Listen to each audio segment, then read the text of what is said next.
उज्यालो radio नेटवर्कसँगै उज्यालो online र mobile एप्लिकेशनबाट एकसाथ प्रसारण भइरहेको नेपाल दर्पणमा साथी मल्लिका थापासँगै भोजेन्द्र बस्नेतको नमस्कार।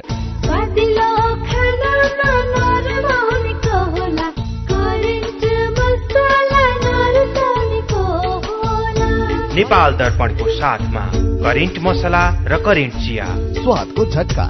नेपाल दर्पण सुरु गरौं मुख्य खबरका शीर्षकहरूबाट।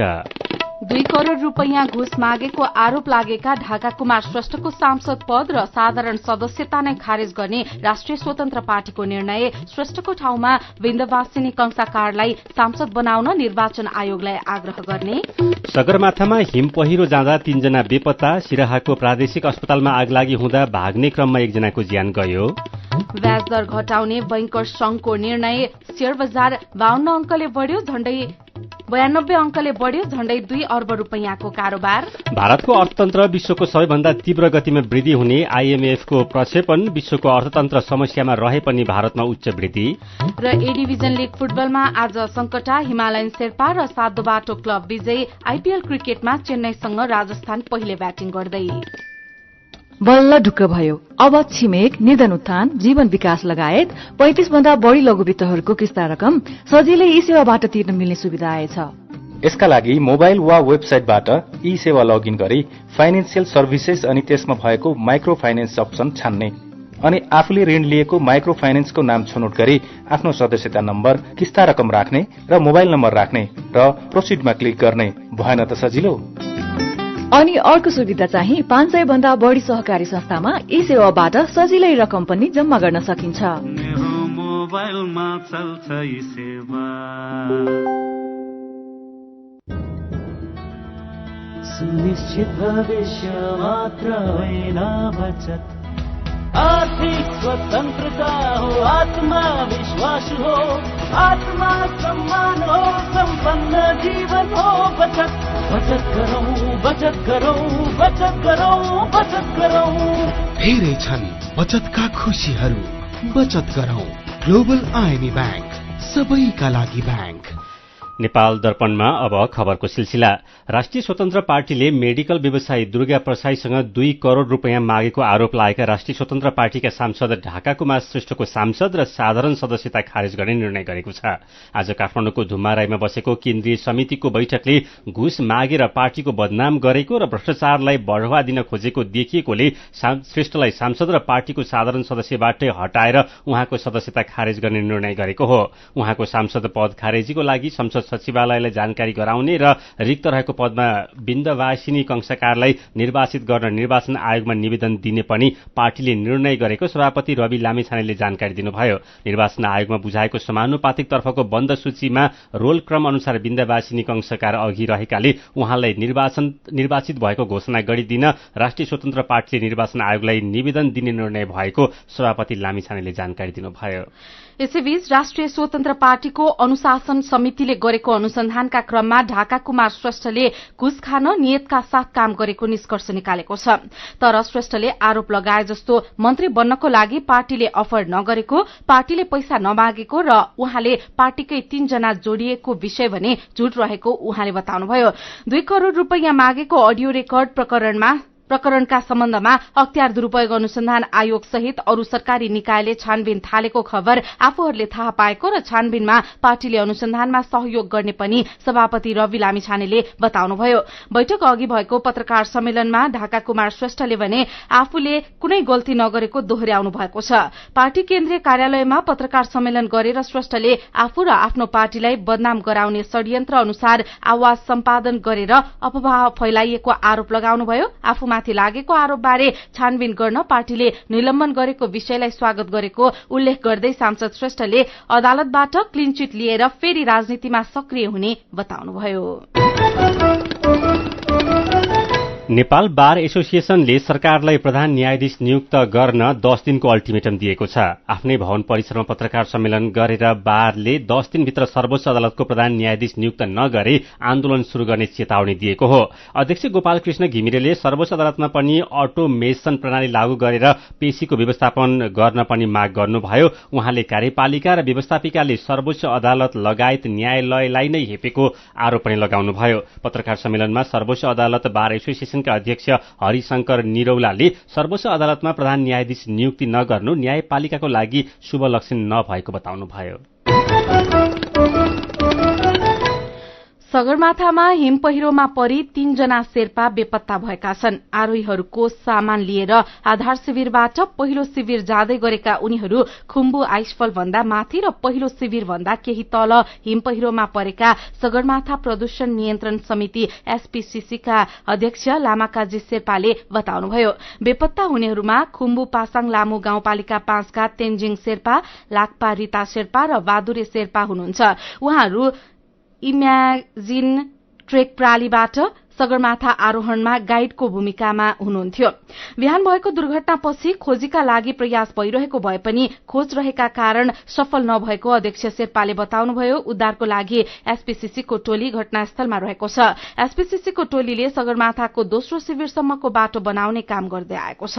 यसैबीच सिराहामा रहेको प्रादेशिक अस्पतालको जेनेरेटरमा आगलागी हुँदा भाग्ने क्रममा एकजनाको ज्यान गएको छ। सदरमुकाम सिराहा बजारमा रहेको प्रादेशिक अस्पतालमा दिउँसो भएको घटनामा सिराहा बरियारपट्टी नगरपालिका वडा नम्बर 2 खोक्सीका 60 वर्षका प्रदीप कुमार दासको ज्यान गएको जिल्ला प्रहरी कार्यालय सिराहाका प्रहरी निरीक्षक शंकर प्रसाद चौधरीले जानकारी दिनुभयो।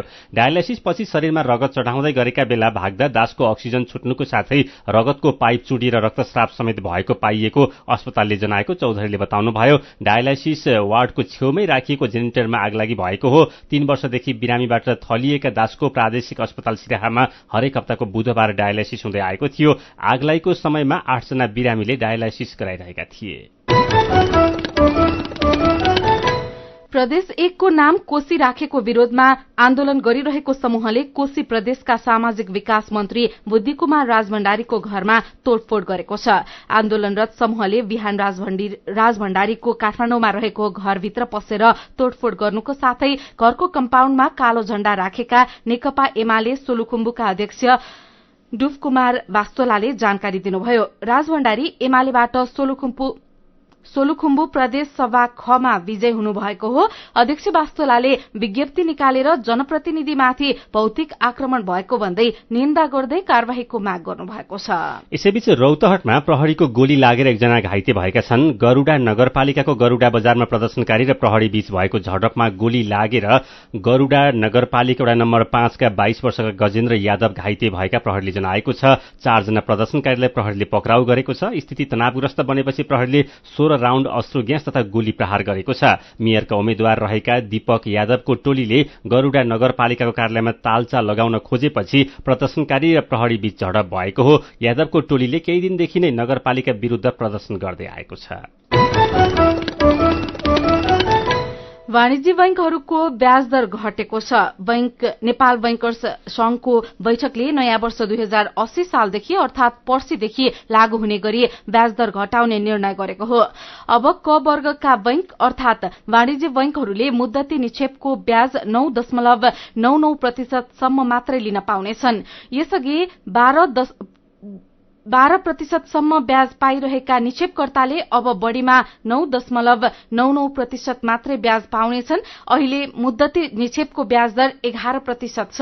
बचतको ब्याज दर पनि 9% बाट न्यूनतम 5.5% सम्म आएको छ। निक्षेपको ब्याज दर घटेसँगै कर्जाको पनि ब्याज दर घट्नेछ। आउँदो असारसम्म बैंकहरूले निक्षेप र कर्जा बीचको अन्तर 4% मा झार्नुपर्ने हुन्छ।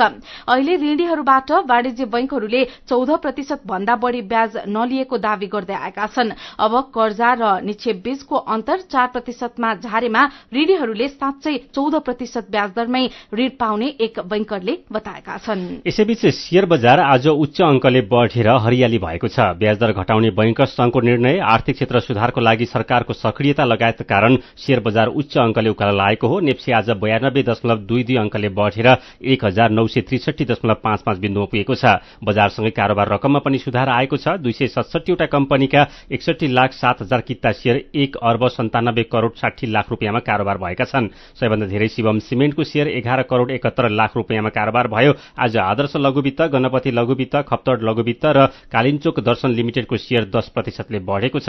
यस्तै 10 वटा कम्पनीको शेयर 9% भन्दा धेरैले उकालो लागेको छ। कारोबार भएका सबै कम्पनीको शेयर बढेको छ। सीधा कुरा प्रष्ट विचार यो हो उज्यालो रेडियो नेटवर्क नेपाल दर्पणमा कुराकानीसँगै खबरको सिलसिला बाँकी नै छ, सुन्दै गर्नुहोला। एचआईभीका बारेमा खुलेर कुरा गरौं।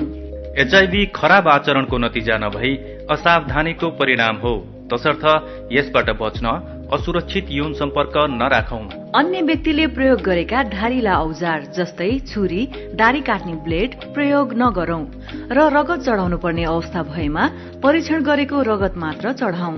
संक्रमित भइसकेकालाई समयमै उपचारमा लगाउँ र अकालमै हुन सक्ने मृत्युबाट जोगाउँ। समयमै उपचार गर्नाले संक्रमित गर्भवती महिलाले पनि स्वस्थ बच्चा जन्माउन सक्छिन्। Nepal youth foundation 12+, Lumbini plus र मकवानपुर महिला समूह। ए नानी, तिमीले छोरीको जन्म दर्ता गरायौ? गराउला नि काकु, के को हतार छ र? राम राम राम राम, त्यसो भनेर हुँदैन नि नानी। जन्म, मृत्यु, बसाइसराई, विवाह, सम्बन्ध विच्छेद जस्ता व्यक्तिगत घटना 35 दिनभित्रमै वडा कार्यालयमा गएर दर्ता गराइहाल्नु पर्छ। व्यक्तिगत घटना दर्ता गरेपछि मात्रै सामाजिक सुरक्षा भत्ता प्राप्त गर्न, बाल बालिकालाई स्कुल भर्ना गर्न, नागरिकता, पासपोर्ट र राष्ट्रिय परिचय पत्र नम्बर प्राप्त गर्न सकिन्छ। ओहो, हो र काकु, त्यसो भए त म आजै वडा कार्यालय गएर छोरीको जन्म दर्ता गरिहाल्छु।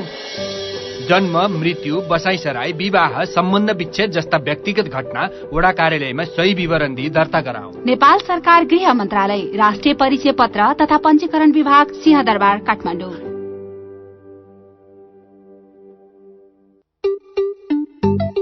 तिमीले पनि पाउने, मलाई पनि आउने, आउने कुरो आएपछि मन भयो रमाउने। हे आयामी पे रिफर गरिदे, मलाई पनि फाइदा अनि तिमीलाई पनि छ। हे आयामी पे रिफर गरिदे, मलाई पनि फाइदा अनि तिमीलाई पनि छ। IME pay refer and earn offer. IME pay mobile एपलाई आफ्नो साथी सर्कलमा रिफर गरी रिफर गर्ने र सो रिफर एक्सेप्ट गर्ने दुवैले पाउनुहोस् 25-25 रुपैयाँ।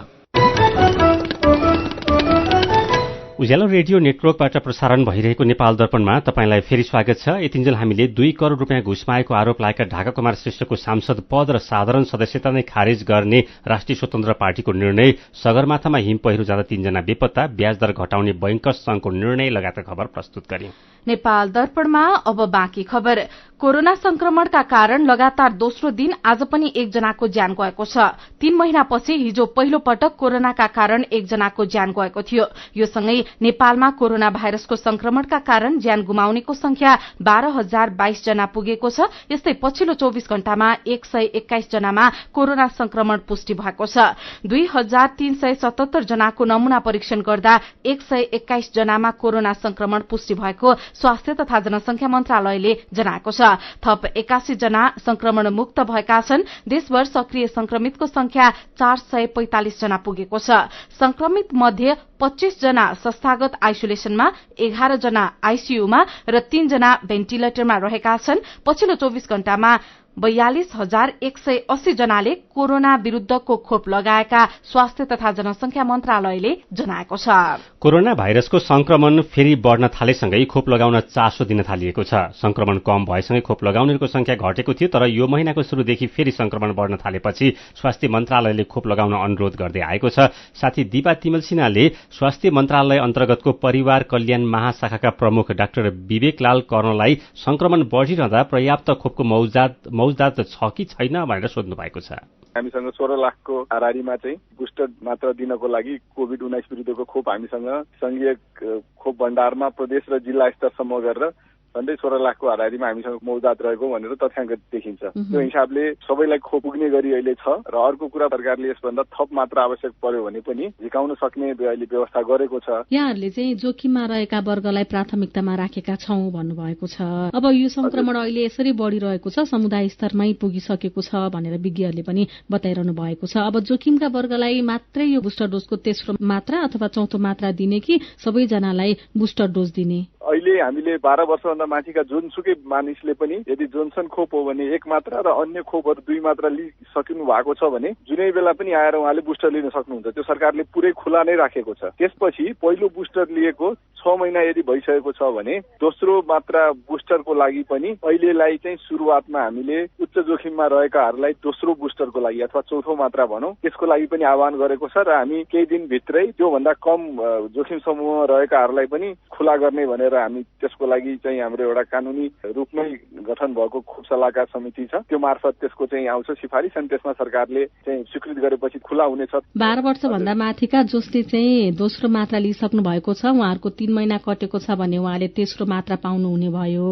अनि चौथो खोप अर्थात् बुस्टरको दोस्रो डोज चाहिँ जोखिममा रहेका वर्गहरूले चाहिँ पाउनुहुनेछ, पाइरहनु भएको छ। चौथो मात्राको लागि पनि यदि त्यहाँ संस्थामा जानु भएको छ भने कसैले फर्काइएको चाहिँ छैन है। खोप कार्ड चाहिँ अनिवार्य चाहियो। खोप कार्डमा पनि यदि कसैको आफ्नो नागरिकता अथवा अन्य पहिचान खुल्ने यदि कुनै परिचय पत्र छैन भने पनि नेपाली नागरिक भए पनि बाहिरको मान्छे भए पनि र पहिचान नखुले पनि उहाँहरूले स्वघोषणाको आधारमा पनि उहाँहरूलाई हामीले खोप उपलब्ध गराइरहेका छौँ। कसैलाई पनि परिचय पत्र नभएको कारणले कसैलाई पनि खोपबाट वञ्चित गरिएको छैन। खोप लगाएका बुस्टर डोज लगाएका व्यक्तिहरूमा पनि संक्रमण भएको पाइएको छ। यसको केही कारण होला? नेपालले प्रयोग गरेको जुन खोप छ फाइजरको खोपहरू त्यो भनेको अहिलेको उपलब्ध खोपहरूमध्ये सबैभन्दा बढी प्रभावकारी खोप भनेर प्रमाणित खोपहरू हुन् हैन। त्यसमा पनि अहिले दोस्रो मात्रा बुस्टर दिने बेलामा जुन हामीले खोप दिएका छौँ त्यो चाहिँ पहिलाको कोरोना भाइरस र बीचमा आएको ओमिक्रोनको जुन प्रजातिको भाइरस हो दुईटैको विरुद्ध प्रभावकारी भनेरै ल्याएका छौँ। त्यो हिसाबले यो उपलब्ध मध्ये सबैभन्दा प्रभावकारी हो। तर खोप लाउँदा उदाहरणको लागि 94-95% व्यक्तिहरूमा चाहिँ यो खोप प्रभावकारी हुन सक्छ। भन्नुको मतलब 100 जनामा 4-5 जनामा खोप लगाएर पनि त्यो रोग प्रतिरोधी क्षमता जुन छ त्यो विकास नहुन सक्छ कोभिड विरुद्धको। त्यही भएर हामी चाहिँ उहाँहरूलाई बुस्टर दिने गर्छौँ। अर्को जो व्यक्तिहरूले खोप लगाउनु भएको हुन्छ समय क्रम सँगसँगै उहाँहरूको चाहिँ रोग प्रतिरोधी क्षमता त्यसमा ह्रास आउन सक्छ हैन।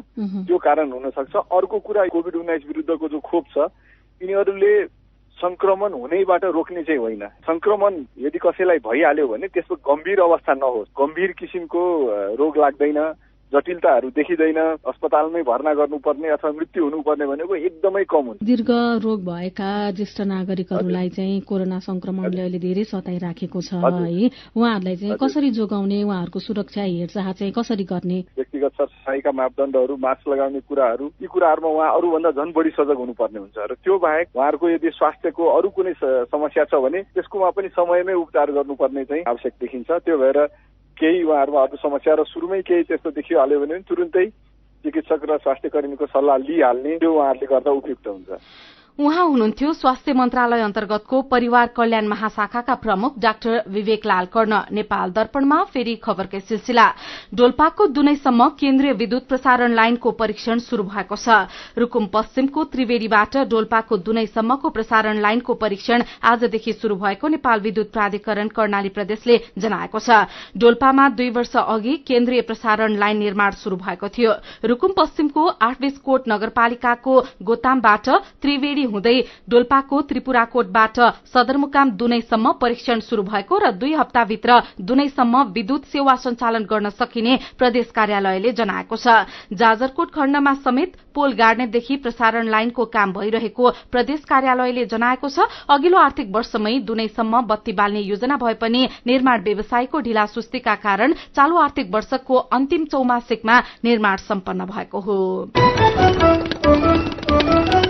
बैतडीमा जीप दुर्घटना हुँदा ज्यान गुमाएका एकै गाउँका 6 जनाको पहिचान भएको छ। पृथ्वी राजमार्ग अन्तर्गत पाटन नगरपालिका 8 भौलिक मोडमा गैराती साढे 11 बजे भएको दुर्घटनामा बजाङको केदारसिंह गाउँपालिका 5 बाँचका 60 वर्षका मने बोहरा, 40 वर्षका नरे बोहरा, 35 वर्षका गोरख बोहरा, 45 वर्षका मानबहादुर धामी, 45 वर्षकै बिर्ख धामी र 45 वर्षकै वीर धामीको ज्यान गएको जिल्ला प्रहरी कार्यालय बैतडीले जनाएको छ। चालकसहित 12 जना चढेको जीपमा अरू 5 जना सकुशल छन्। प्रहरीका अनुसार उनीहरूले हाम फालेर ज्यान जोगाएका हुन्। चालक भने फरार छन्।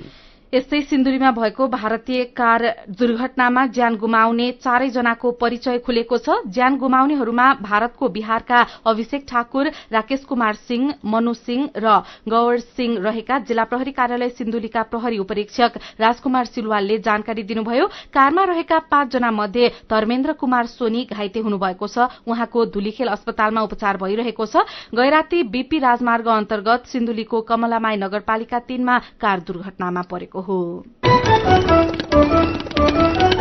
नेपाल दर्पणमा मेरो पनि भन्नु छ सँगै खबरको सिलसिला बाँकी नै छ, सुन्दै गर्नुहोला। आधुनिक र प्राकृतिक चिकित्सा पद्धतिको वैज्ञानिक सम्मिश्रण स्थल डनी हिलिङ क्लिनिक। यहाँ विशेषज्ञहरूद्वारा नसा, हाड जोड्नी, मांसपेशीका दुखाइ र अन्य समस्याको उचित परीक्षणद्वारा रोगको पहिचान, उपचार र परामर्श प्रदान गरिन्छ। Physiotherapy, acupuncture, Ayurveda, medical massage तथा विशेषज्ञहरूको सल्लाह अनुसार न्यूनतम प्रतिकूल प्रभाव हुने गरी उचित उपचार गरिन्छ। स्वस्थ जीवनशैली तथा निरोधात्मक परामर्शको लागि आउनुहोस्। हाम्रो सिद्धान्त निको प्रकृतिले पार्छ, हामी सहयोग गर्छौं। डनी हिलिङ क्लिनिक, एकान्त कुना road, Jawalakhel. Phone number 5521 885, 98 018 16380। Website DENIHEALING.com।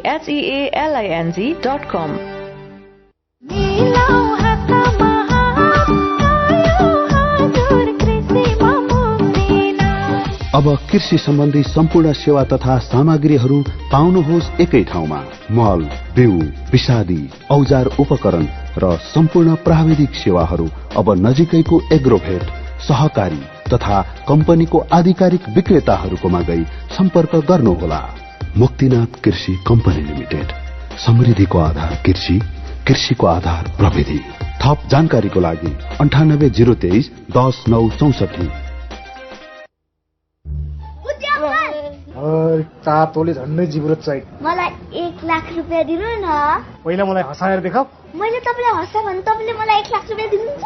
मैले दिने होइन नि त, जस्मिन पेन्ट्सले दिन्छ।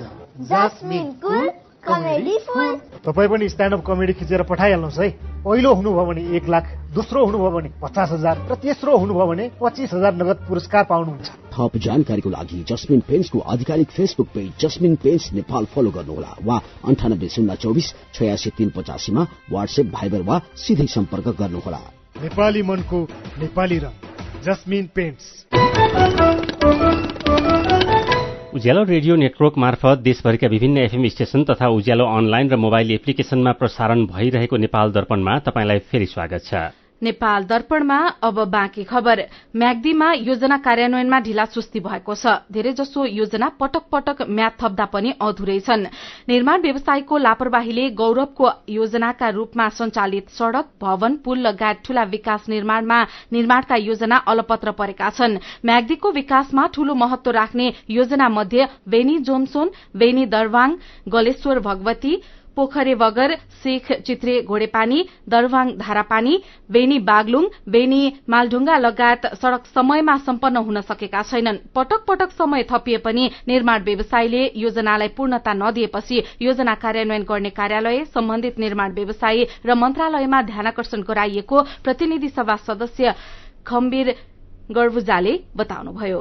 कञ्चनपुरको जिल्ला प्रशासन कार्यालयले 40 माइक्रोन भन्दा पातलो प्लास्टिकका झोला प्रयोगमा रोक लगाउने भएको छ। आउँदो नयाँ वर्ष 2080 सालको वैशाख 1 गतेदेखि लागू हुने गरी प्लास्टिकको झोला आयात, बिक्री, वितरण र प्रयोगमा प्रतिबन्ध लगाउने निर्णय भएको प्रमुख जिल्ला अधिकारी गोपाल प्रसाद अर्यालले जानकारी दिनुभयो। कार्यालयले 1 महिना अगाडि नै सूचना निकालेर प्लास्टिकका झोलाको आयात बन्द गर्न निर्देशन दिएको थियो। यातायात व्यवस्था कार्यालय एकान्त कुनाले सवारी चालक अनुमति पत्र वितरण बाहेकका सेवा बन्द गरेको छ। सर्भरमा समस्या आएको भन्दै सेवा बन्द गरेको कार्यालयले जनाएको छ। कार्यालयले सन् 2022 को जून र जुलाईमा ट्रायल पास गरेकालाई सवारी चालक अनुमति पत्र वितरण गरिरहेको छ। यातायात व्यवस्था विभागले सूचना जारी गर्दै केन्द्रीय सर्भर जीआईडीसीमा आएको समस्याका कारण स्मार्ट कार्ड वितरण बाहेक सेवाहरू स्थगन गरिएको जनाएको छ। मेरो पनि भन्नु छ। राहदानी विभागमा लाइन र भीड़भाड़ हट्न थालेको अनि काम सजिलै र छिट्टै भएको रेडियो रिपोर्ट बिहानको काया कैरनमा सुनेर रेणु खड्का पोखरेलले लेख्नु भएको छ। राहदानी विभागले सेवा प्रवाहलाई सुधार गरी राम्रो काम गरेछ, खुशी लाग्यो। यसै गरी अरू सरकारी निकायले पनि सहज सेवा दिन थालेमा निकै राम्रो हुने थियो। ठगी नियन्त्रणका लागि अनुगमनलाई प्रभावकारी बनाउन भन्दै वैदेशिक रोजगार विभागले छुट्टा छुट्टै 3 वटा अनुगमन समिति गठन गरेको खबर उज्यालो अनलाइनमा पढेर बाबुराम खनालले लेख्नु भएको छ। जति अनुगमन टोली बनाए पनि अहिलेसम्म वैदेशिक रोजगारीमा जाने नेपाली ठगिन छोडेका छैनन्। फ्री भिसा फ्री टिकट भन्छन्, तर पैसा नतिरी जान पाउने होइन। सम्बन्धित निकायको ध्यान पुगोस्। वैदेशिक रोजगारीमा रहेका नेपालीको सामाजिक सुरक्षा कोषमा आबद्धता शुरू भएको तथा 20 दिनमा 40,000 भन्दा धेरैले सामाजिक सुरक्षा नम्बर लिएको खबरमा तेजन सारुमगर लेख्नुहुन्छ। विदेशतिर लागेदेखि नै श्रम स्वीकृति नवीकरण गरेपछि राजस्वसँगै इन्सुरेन्स कम्पनीलाई पैसा बुझाएकै हो। अहिले आएर सरकारको नयाँ नीति लागू भएको छ। पैसा बुझाउँदै जाने भएपछि पछि केही त पाइएला नि। अनि डडेलो बढेको र तुवालोले आकाश ढाकेको खबरमा सबु अधिकारी लेख्नुहुन्छ। सुक्खा मौसमको कारण डडेलो तथा आगलागीका घटना बढेका छन्। प्रदूषण बढेपछि घरबाट बाहिर निस्कन पनि मुस्किल छ। हामी आफै सचेत भएर कम्तीमा घरबाट बाहिर निस्कँदा मास्कको प्रयोग गर्नुपर्छ। विचारका लागि तपाईलाई धन्यवाद। मेरो पनि भन्नु छ। मेरो पनि भन्नु छ प्रस्तुत गर्दै हुनुहुन्थ्यो साथी मदन पौड्याल। नेपाल दर्पणमा अब विदेशको खबर। अन्तर्राष्ट्रिय मुद्रा कोष आईएमएफले भारतको अर्थतन्त्र विश्वको सबैभन्दा तीव्र गतिमा वृद्धि हुने प्रक्षेपण गरेको छ। आईएमएफको प्रमुख प्रकाशन विश्व आर्थिक परिदृश्यमा वित्तीय क्षेत्रको उथलपुथल, उच्च मूल्य वृद्धि, रूस युक्रेन युद्ध तथा 3 वर्ष लामो कोरोना महामारीका बावजुद भारत विश्वको सबैभन्दा द्रुत वृद्धि हासिल गर्ने अर्थव्यवस्था हुने प्रक्षेपण गरेको हो। आईएमएफले जारी गरेको विश्व आर्थिक परिदृश्यमा यसअघि गरिएको सन् 2023-24 मा भारतको आर्थिक वृद्धिको 6.1% को प्रक्षेपणलाई सच्याउँदै 5.9% मा सीमित हुने उल्लेख छ। आर्थिक वृद्धिको प्रक्षेपणमा गिरावट भए पनि भारत विश्वको सबैभन्दा द्रुत वृद्धि हुने अर्थतन्त्रका रूपमा रहने आईएमएफले जनाएको छ। आईएमएफको वृद्धि प्रक्षेपण भारतीय रिजर्भ बैंक आरबीआई को अनुमान भन्दा कम हो। भारतको केन्द्रीय बैंकले आर्थिक वर्ष 2023-24 मा आर्थिक वृद्धि 6.4% हुने आकलन गरेको छ। अब खेल खबर। शहीद स्मारक ए डिभिजन लीग फुटबलमा आज सातो बाटो क्लब, संकटा क्लब र हिमालयन शेर्पा क्लब विजयी भएका छन्। दशरथ रंगशालामा भएको खेलमा सातो बाटो क्लबले मनाङ मर्स्याङदी क्लबलाई 1-0 गोलले हरायो। आजको जितसँगै सातो बाटो 8 खेलमा 16 अंक सहित शीर्ष स्थानमा पुगेको छ। मनाङ 15 अंक सहित दोस्रो स्थानमा छ। आज भएको खेलमा संकटा क्लबले न्यूरो टीम एनआरटीलाई 2-1 गोलले हरायो। संकटाका लागि जुनियर एनकेन गुए र मनिष डांगीले गोल गरे। एनआरटीका निकोलस सेर्जेसङले 1 गोल फर्काए। संकटा 12 अंक सहित 6औं स्थानमा र एनआरटी 6 अंक सहित 12औं स्थानमा छ। आजै च्यासल मैदानमा भएको खेलमा हिमालयन शेर्पा क्लबले सशस्त्र प्रहरीको एपीएफ क्लबलाई 5-3 गोलले हरायो। हिमालयन शेर्पाका लागि सत्यम शर्माले 2 तथा सुदीप श्रेष्ठ, विश्वास श्रेष्ठ र अवायोमी फाकुनले गोल गरे। एपीएफका अर्माण्ड विडोम, सनी श्रेष्ठ र प्रदीप लामाले गोल गरे पनि टोलीलाई जिताउन सकेनन्। हिमालयन शेर्पा 9 अंक सहित 10औं स्थानमा र एपीएफ 11 अंक सहित 9औं स्थानमा छ। च्याम्पियन्स लीग फुटबल प्रतियोगिताको क्वार्टर फाइनलमा आज पनि 2वटा खेल हुँदैछन्। राति पाउने 1 बजे चेल्सी र रियल मड्रिडले खेल्दैछन्। यो खेल रियलको घरेलु मैदानमा हुनेछ। यस्तै 2 इटालियन क्लब एसी मिलान र नापोलीले पनि पाउने 1 बजे नै खेल्दैछन्। गैराती भएको खेलमा म्यानचेस्टर सिटीले बायर्न म्युनिखलाई र इन्टर मिलानले बेन्फिकालाई हराएका छन्। इण्डियन प्रिमियर लीग आईपीएल क्रिकेटमा अहिले चेन्नई सुपर किङ्स र राजस्थान रोयल्स खेलिरहेका छन्। घरेलु टोलीले टस जितेर बलिङ रोजेपछि राजस्थानले पहिले ब्याटिङ गरिरहेको छ। ताजा अवस्थामा राजस्थानले 8 ओभर 5 बलमा 3 विकेट गुमाएर 88 रन बनाएको छ। चेन्नई र राजस्थानले समान 3 खेलमा 2 खेल जितेका छन्। समान 4 अंक भए पनि राजस्थान अंक तालिकाको दोस्रो र चेन्नई 5औं स्थानमा छ। खेल खबरसँगै हामी नेपाल दर्पणको अन्त्यमा आइपुगेका छौं। आजका मुख्य खबरका शीर्षक फेरि एकपटक। 2 करोड़ रूपैयाँ घुस मागेको आरोप लागेका ढाका कुमार श्रेष्ठको सांसद पद र साधारण सदस्यता नै खारेज गर्ने राष्ट्रिय स्वतन्त्र पार्टीको निर्णय। श्रेष्ठको ठाउँमा विन्दवासिनी कंसाकारलाई सांसद बनाउन निर्वाचन आयोगलाई आग्रह गर्ने। सगरमाथामा हिम पहिरो जाँदा 3 जना बेपत्ता। सिराहाको प्रादेशिक अस्पतालमा आगलागी हुँदा भाग्ने क्रममा 1 जनाको ज्यान गयो। ब्याजदर घटाउने बैंकर्स संघको निर्णय। शेयर बजार 92 अंकले बढ्यो। झण्डै 2 अर्ब रूपैयाँको कारोबार। भारतको अर्थतन्त्र विश्वको सबैभन्दा तीव्र गतिमा वृद्धि हुने आईएमएफको प्रक्षेपण। विश्वको अर्थतन्त्र समस्यामा रहे पनि भारतमा उच्च वृद्धि। र ए डिभिजन लीग फुटबलमा आज संकटा, हिमालयन शेर्पा र सातो बाटो क्लब विजयी। आईपीएल क्रिकेटमा चेन्नईसँग राजस्थान पहिले ब्याटिङ गर्दै। आजको नेपाल दर्पण सकिएको छ। प्राविधिक साथी संघर्ष विष्टसँगै हामी मल्लिका थापा र भोजेन्द्र बस्नेत पनि बिदा हुन्छौं। उज्यालोको मोबाइल एप्लिकेशन र अनलाइनमा प्रसारण भइरहेका रेडियो र अनलाइनका सामग्री भाइबरमा पनि उपलब्ध छन्। प्री मनसुनको समयमा चट्याङको जोखिम हुने भएकोले चनाखो रहौं। नमस्कार।